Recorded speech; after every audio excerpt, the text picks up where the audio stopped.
Hello, sit here with me.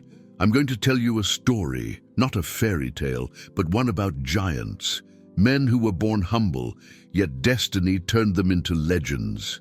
Today, we're going to travel together through the life of Hakeem Olajuwon, because every achievement, every setback, and every victory hides a lesson. And before we begin, subscribe to the channel, not for me, but for these stories that cannot be forgotten. Because every time you join us, you help keep alive the memories that inspire generations. You know, right in the heart of Houston, in a neighborhood called River Oaks, there stands a mansion worth more than $23 million. Marble everywhere, a wine room kept like a treasure, even a golf simulator tucked away in the corridors. It's a modern palace, no doubt, but listen to what I'm going to tell you. The real story isn't in the cold, luxurious walls. It's in the contrast, because this palace belongs to a man who was born far from there, in Lagos, Nigeria. A boy who ran barefoot on sandy fields. Can you imagine? From the hot African ground to marble halls in Texas. That's Hakeem Olajuwon, the dream. And I want to tell you how discipline, faith, and talent turned that boy into an empire worth over $300 million. While youngsters like Michael Jordan, Charles Barkley, and Patrick Ewing were already treated as future kings back in high school, Hakeem hadn't even touched a basketball until he was 15. 15! Back then, his passion was guarding goals on dirt fields. The sun burned, the dust rose, and he dove without fear. What no one realized was that each dive, each quick reflex, each bit of footwork was unintentionally shaping the body of a legendary center. It was by chance that everything changed. Invited to a school basketball tournament, Hakeem could barely dribble. Most would have given up, but not him. He later said, "It was like I had found my game." And here's the beauty of the story. He started late, but he turned lateness into strength.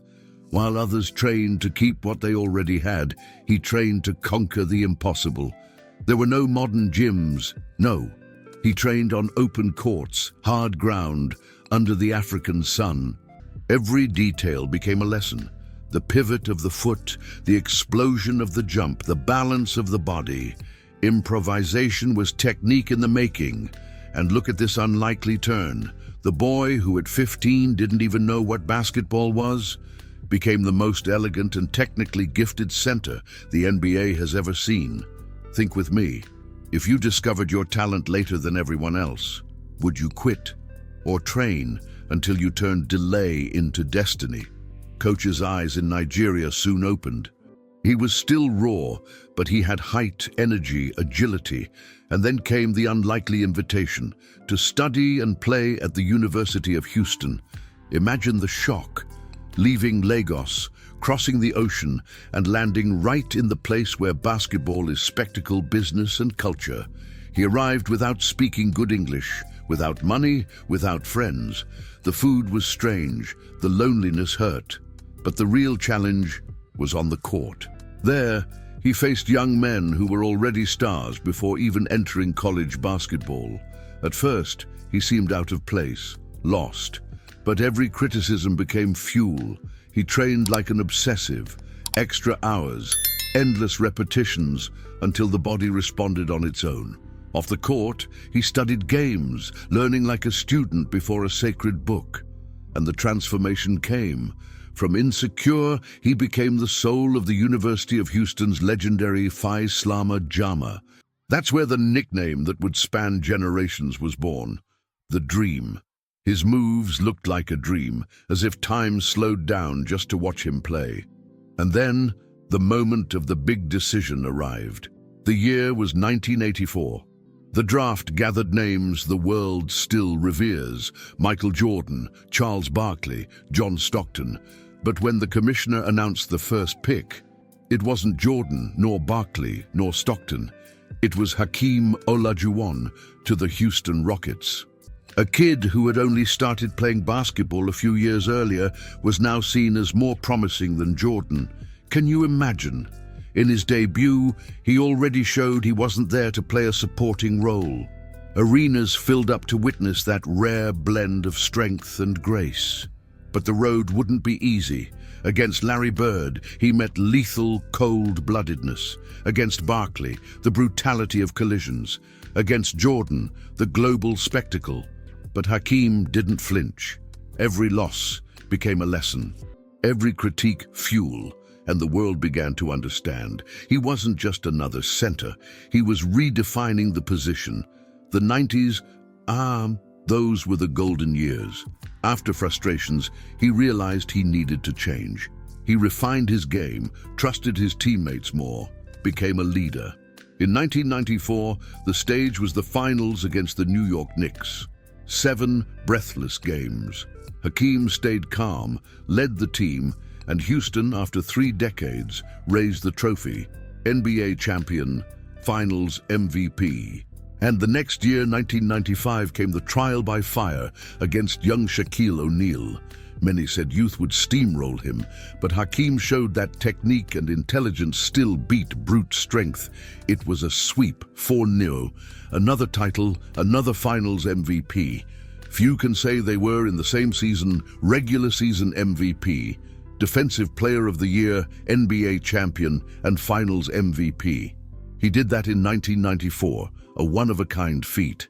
The late bloomer was now a legend. But no legend escapes the most relentless opponent, time. By the late 90s, Hakeem began to feel the weight of injuries. His knees complained. His back no longer responded like before. That explosive leap, which seemed to never fail, began to fade. He still shone in many games, but the consistency slipped away. The Rockets, who had conquered it all in 1994 and 1995, no longer had the same strength. Not even the arrival of big names like Barkley and Drexler put the team back on top. And then, in 2001, after nearly 2 decades in Houston, came the bittersweet farewell. Olajuwon was traded to the Toronto Raptors. Seeing the idol in another jersey felt strange, didn't it? And his body no longer cooperated. After just 1 modest season, he announced his retirement in 2002. But do you know what I admire about him? He didn't cling only to the past. He didn't live just off memories. He faced the end of his career as a transition. If the court was no longer the stage, business would be. And that's where another fascinating part of the story begins. Hakeem dove into the Houston real estate world. But not just any way, no. He invested with the same discipline he had in training. While other players spent on cars, sneakers, or risky ventures, he chose land near major developments, commercial buildings with promising futures, places no one valued that later turned into gold mines. And there's more. He paid cash, no banks, no debt. He was faithful to his Islamic faith, which does not permit interest. That protected him from crises that toppled many investors. When everyone else fell, Hakeem stood firm, solid, like a center holding his ground under the rim. That's how his empire outside the court was born. A fortune that years later would place him not only as a basketball legend, but as one of the wealthiest and most respected athletes in the world. And when we talk about empire, we can't ignore the mansions of the dream. In Houston's most exclusive neighborhood stands his most famous jewel, a residence worth $23.5 million. From the outside, it looks like a modern palace, with iron gates and immaculate gardens. Inside, marble floors, crystal chandeliers, massive windows that let the light pour in like a blessing. The main room is monumental, yet somehow welcoming. There's a golf simulator, a private movie theater, a climate-controlled wine cellar that looks like a museum. And the primary suite, my child, feels like a spa, with a marble tub and even an outdoor shower. But Hakeem also had another home, valued around $15 million. This one showed less ostentation and more functionality. A wood-paneled library, a top-tier gourmet kitchen, a shimmering pool, a tennis court, a place to balance business and family. These mansions weren't just houses. They were symbols, monuments that told the journey from a barefoot boy in Lagos to a man respected across the world. And the garage. Ah, that too is a biography on wheels. One of his first cars was a Mercedes-Benz W126 SE280 back at the start of his career. To many, just a car. To him, the sign that the dream was taking shape. Decades later, a Mercedes S-Class, symbol of maturity, quiet, respect. And further on, the bold Mercedes-AMG G63, the famous G-Wagon, robust, imposing, announcing presence wherever it went. But do you know what moves me the most? That in the middle of all those million-dollar cars, he kept simple ones, not for their market value, but for the value of memory. Each car, a chapter of his life, each curve in the design, a remembrance. Because for Hakeem, driving was never just about reaching a destination. It was about revisiting the unlikely road that took him from Lagos to the top. But true wealth isn't measured in stones or engines. Hakeem's greatest treasure was always human. In 1995, still at the peak of his career, he created the Dream Foundation, helping young people with education, housing, and jobs. It wasn't just charity, it was dignity. Later came the Big Man Camp, which attracted stars like Kobe, LeBron, and Yao Ming. There, it wasn't only about teaching post moves, it was about teaching respect, humility, consistency. And his quiet generosity was always present. In 2017, when Hurricane Harvey devastated Houston, he donated $150,000 without calling the cameras. In 2025, he dedicated nearly $10 million to transform a mansion into a shelter for homeless teenagers. He called it Dream Haven, a place of hope. All of this was rooted in his faith. A practicing Muslim, he prayed 5 times a day, rejected debt, lived simply. For many, he will be remembered for blocks, titles, and magical moves. For others, for his invisible impact, for the lives transformed. And inside his home, he was even simpler. In 1996, he married Dahlia, with whom he had 4 children, in addition to Abisola, who followed in his footsteps to the WNBA. In 2025, 2 of his sons represented Jordan in international basketball. But at home, Hakeem wasn't a legend. He was a demanding father, a present husband, a man of prayer. He preferred family meals, laughter with old friends, and quiet fishing trips. He spoke several languages, but what impressed most was his serenity. And perhaps that is the greatest lesson of all. Greatness isn't measured only by trophies. The boy who first touched a basketball at 15 became a 2-time NBA champion, a global icon, and a successful investor. But above all, he became a symbol of balance between faith, family, and discipline. So let me ask you, if you had $300 million, would you live like Hakeem, quietly powerful and faithful to your roots, or would you chase endless fame? Think about it, and tell me in the comments. Because when the lights go out and the roar of the crowd fades, the legacy of Hakeem Olajuwon lives on. He turned rejection into method, pressure into performance, victories into empire.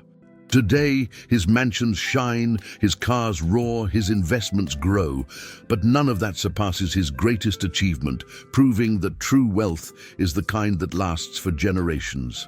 Hakeem, the Dream Olajuwon, not just a champion, an eternal symbol that discipline turns dreams into destiny. And so ends another story of giants. Stories that remind us life is built on choices, courage, and discipline. May these stories not only be remembered but felt, kept in the heart like seeds of courage and hope. If this journey made you smile, reflect, or feel moved, leave a like. To me, it's like receiving a silent hug that crosses the screen. Subscribe to the channel to join this circle of stories, because I still have many more saved to tell you. And tell me in the comments, which part of this journey touched you the most? I truly want to hear your voice too. Until next time, because where there is discipline, courage, and faith, a legend will always be born.